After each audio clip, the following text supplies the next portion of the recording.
This video will be for the Delta rough-in kit. Model number, I guess that's it, 40291. This is pretty much going to apply to most, not all, but most tub fixtures, deck mounted tub fixtures, if you will. There is a lot of parts in the box. This can be very confusing for a lot of people out there. Let me break them down really easily for you. These rings right here, that is for the valve, and for the middle part, which are these parts right here, has a specific hot side, and so these actually go on top, and I'm going to show that a little later on in the video. Those are locking rings that lock in right there on that little notch. And so this is the playroom that you have. It's 2.5 inches of the playroom you have from the bottom here. This part goes at the bottom to this part up here. That's what it gives you, the parameter. If you read the instructions, which I suggest you do, you will find out all that information in there. I'm doing this video to make it just a little easier because there's a step-by-step process, and there are a couple of things that I do, of course, a little differently. Normally tub deck faucets are meant to be hard coppered in, hard plumbed in, if you will. I don't do that. Generally speaking, I'm going to put on flexible lines, and the flexible lines are going to actually go from the bottom. These are, let me explain. So, as I said, these rings are the only real parts that are involved in it, except for, if I can find it, oh, here it is, this T. So this is a center valve, not really a valve. This is the centerpiece that goes on for this, or tub spout. This is a T, a copper T, if you will, and it sets right there. This line, assuming that it's hot, which it should be because it's going to be on the left side if you're in the tub, this is a flexible line which flexes over and goes into there, and it is sweated in by virtue of solder. This is the cold side, and it flexes over. Don't kink these lines. You will mess up the warranty and you will mess up your day. This line gets flexed also into here, and then those become the way that the water actually gets in from the supply. The supply is right here for the hot and right here for the cold. And as I said, most people hard copper it in, so you would have a connector very much like this. In fact, it would be this. You would connect that on there, and then your hard copper pipe would go inside there. I don't do it that way because oftentimes, as I've done here, I've built this tub deck and this tub from scratch. And my supply lines are way back here. If you can see, there's a cold one, and the hot one is way over there. So to actually hard copper that in would be very difficult, and it would be in the way. So I'm going to use flex lines on that, and I will kind of go through the process of showing you how to do this. You're going to need a drill bit. The drill bit is going to be an 1.5 inch drill bit in order to facilitate putting your hole in here. Also, this is typically a tub deck is going to be 2x4s. This is a 2x6. So you could theoretically put this whole setup on top of the tub itself, but again, you have to adhere to the directions on how to do that. You're given a parameter of 2.5 inches, and this is an 1.5 inches, so I have another inch to play with, which begets my backer board on top of here, and then my tile on top of that. So I'm maxed out at my 2.5 inches at that point, but the holes still need to be drilled in with 1.5 inch drill bit so that you can facilitate the valves. And I just have this up here to just kind of show you what the after look is going to be once everything is said and done. You know, these little guys we're going to screw into the top of the valves. You see the threads right here, so they're going to screw into that, and then the handles are going to sit right on top of that. Really easy. The hardest part is getting all this stuff in and kind of figuring out where all this stuff goes, which is why you see all these lines here. It's usually a 10-inch center, meaning there's 10 inches between here and here, and then you have a center point. I think they allow for 8-inch center, I believe. Again, refer to your directions rather than this video. the simplification that I'm going to go through is regardless of the directions and what they tell you your parameters are and all that stuff, you have to adhere to that. I'm still just showing this so that you have a little more understanding of what's going on here. So when you open the box, this is basically what you're going to see. These are the, as I've said already, the three components of your tub faucet. And so this is a locking mechanism ring. This actually goes on to your final tub deck, whatever that happens to be, whether it's tile or whatever it is, I don't know in your application what it's going to be. So you just simply turn that and take that off, that locking washer. This is a cardboard, that's just a protectant type of thing. You throw that away and then you end up with what I just showed you. So the components are very few. This stuff needs to be put away somewhere safe so it doesn't get scratched up or anything. And so I'm not boring you to death, I've already done the pre-drills on the holes. I've already lined up, you know, exactly where I want them to be, and that's kind of sort of all I've done so far. These things go up underneath. If you see these screws, these long screws here, that's because this bottom plate here is going to run up. As you screw it in, it's going to run up and up and up to whatever your surface happens to be. And that's as simple as that. Those two screws run independently, but you can screw one down all the way and then screw the other one down all the way once you're finished. And I'll explain that a little further as we move along here. So again, we're assuming that this is a cold, and that would go right up like that, up on the inside. And it should be a pretty snug fit, which is why you have exactly 1.5 inch drill bit that you'll need. So you see this extra playroom, that little notch is where the locking ring goes in, and once that locking ring is in this bottom plate, you can turn it if you need to, because it goes the other way as well. So you can turn this bottom plate around in order for the bottom plate to lock in where it's supposed to be.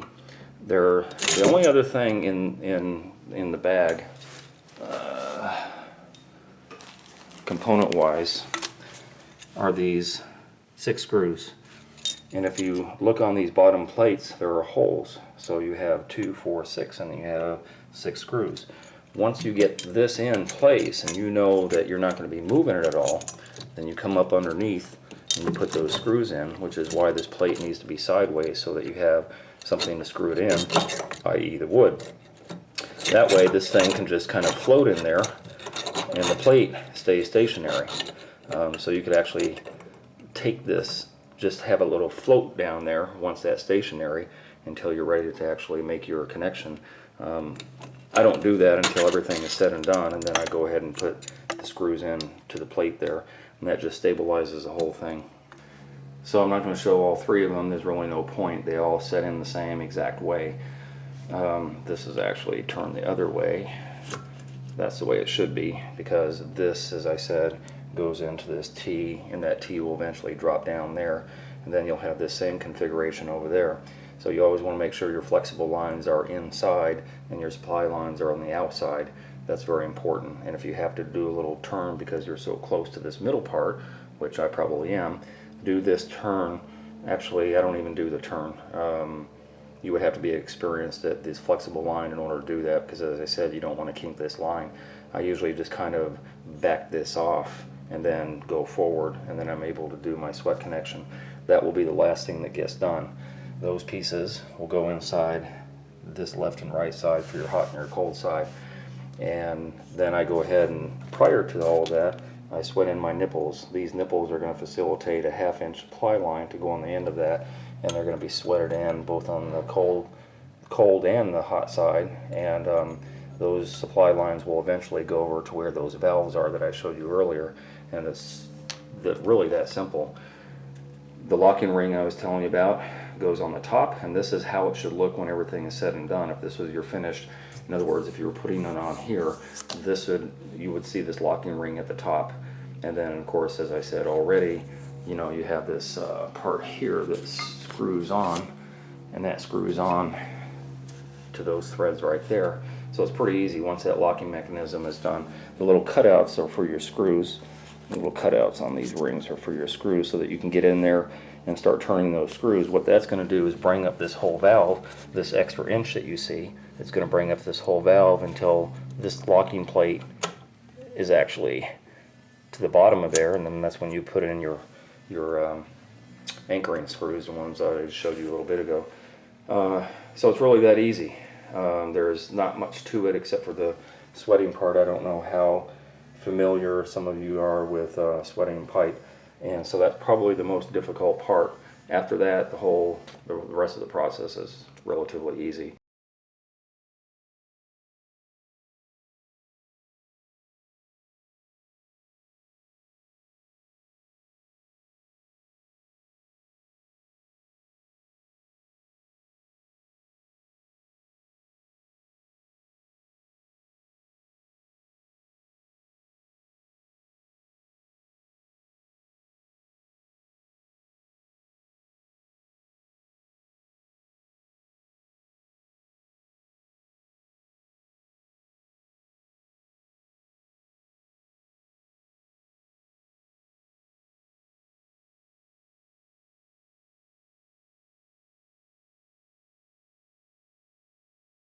All three of these sweated in. Remember, you don't have to go through the hole with these, so you can pre-sweat your connectors on ahead of time.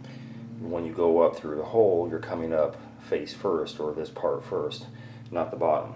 So you can pre-sweat that if you want. I did, and I'm basically ready to go on this tub deck. The only thing I haven't done is I haven't set tile on it yet, but once I do, I'm going to go ahead with my backer board and cut out the same hole here when my backer board is put on, and then of course I'll cut out for the tile. Once the tile is set on, I'll cut out a hole there also to match up all those holes. Usually I'm going to go 1/2 inch. I don't want to bottom out on this, so just to be on the safe side, I'm going to do 1/4 inch backer board on here, hardy backer, and then I'm going to tile it, and then once everything is said and done, this is all plumbed in and everything's ready to go. Before I put on the face part of this and tile this, that's when all this stuff will actually go in. And then this is the easy part that just gets tightened down. Whoops. That gets tightened down from all 3 holes as I just showed you before, and then your pretty stuff goes on. And really that's all there is to it. It's a pretty easy installation process if you just follow all the little tricks that I told you about using the flexible lines and using the nipples on here rather than try to hard sweat it. This is all the sweating I'm going to do on this entire thing except for those 2 connectors, which eventually will go into that T. So it's a relatively easy process, and you know, hopefully some of this information helped you out. Alright, this is already installed. I didn't show the process of installing it because sometimes, almost always, I can't do video properly at the same time I'm doing the work. So you've already seen this setup the way I showed you before with this T on here. So the only thing I really did is I made this bend. You have to be very careful. This is soft copper, and if you kink the line, you're kind of screwed. That would not be a good thing. So you have to be very careful making this bend. And you do the same sweating in here as you did on everything else. That oh, by the way, the nipples I pre-sweated on, as you saw earlier. Pre-sweated those nipples on, and the supply lines go straight to those. So don't forget. It's not really that complicated, but there are certain things that I skip over because I just forget to tell you guys on certain things. So once this is sweated, you have a sponge or a wet rag or something, cool things down. Most of your heat is going to come up through where your spout is at, so you don't have to really worry about ruining your valves, but you still want to keep a sponge on here so when you're done sweating these 2 areas that you can cool it down.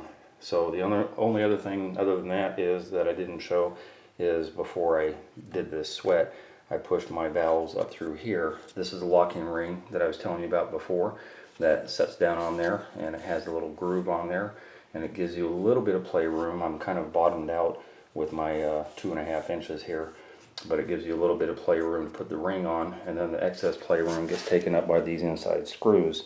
So you get a screwdriver inside of here, you can do these individually, screw it all the way up till you can't do it anymore, and then this side also, that stabilizes the valve. You do it on this side also, and then all the spout is it's got a O-ring down there, and once you seat that down there with the little flange, it has an Allen. It comes with an Allen wrench and a little screw, and that's the only thing that holds it down, so that these things move around if you want them to. And of course, this pop-up is just for looks. So it is watertight. That's as easy as it gets. Once you're done, you put the gasket on. As I said, I don't want to confuse. There are certain things that I may have skipped already that you're like, what? So just go back to the beginning of the video. You'll see this setup, and the only thing I've done is I've just anchored everything in. The way you saw it before was not anchored, and now it is. Probably the most difficult thing about this whole process is getting the 2.5-inch hole right, because you're going through 3 different layers of material, and then the tile is the worst to try and get your whole 2.5-inch hole. So I have another video that shows how to cut a hole in tile, and those bits are right at 2.5 inches. So you have to manipulate that bit a little bit to the left and right, and north and south and east and west, to manipulate that bit so that you can ream out the hole a little bit more, to get proper coverage for your valve to fit up through there, because it's very, very tight fit. These rings always give me difficulty. I back off of it until I hear it click. Right there. Oops, that wasn't it. That's it. Once you hear it click, you know you're not going to misthread the thing. And then it goes down very easily, and it's hand tight. You can't put wrench on anything on here because you'll mess up the surface. So you get it as tight as you can. Same on that side, and as I said, that side doesn't require that because the whole thing is anchored by virtue of just pushing it down onto that O-ring and then tightening that screw in here. This anchors it down. Once that's done, then the pretty stuff goes right on top, just like that. There's another hole on both sides of these handles, and it comes with a screw and an Allen wrench that you anchor that down, and I think there's should be little couple caps that go on here to hide those holes, and that's really as simple as it gets.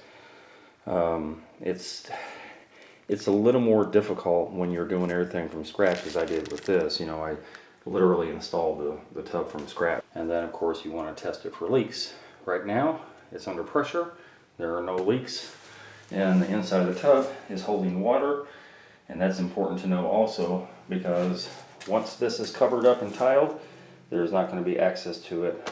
Sometimes people put an access panel right here to get to it, but the only other way to get to it now is going to be through that wall on the other side. So it all has to be right the first time. And there it is. So these do turn, as I said already, even while they're in operation. Happens to be in the way, you can turn it out of the way.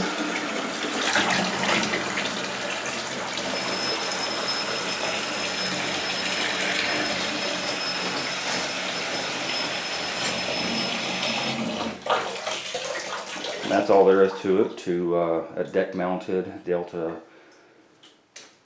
tub configuration, tub valve, if you will.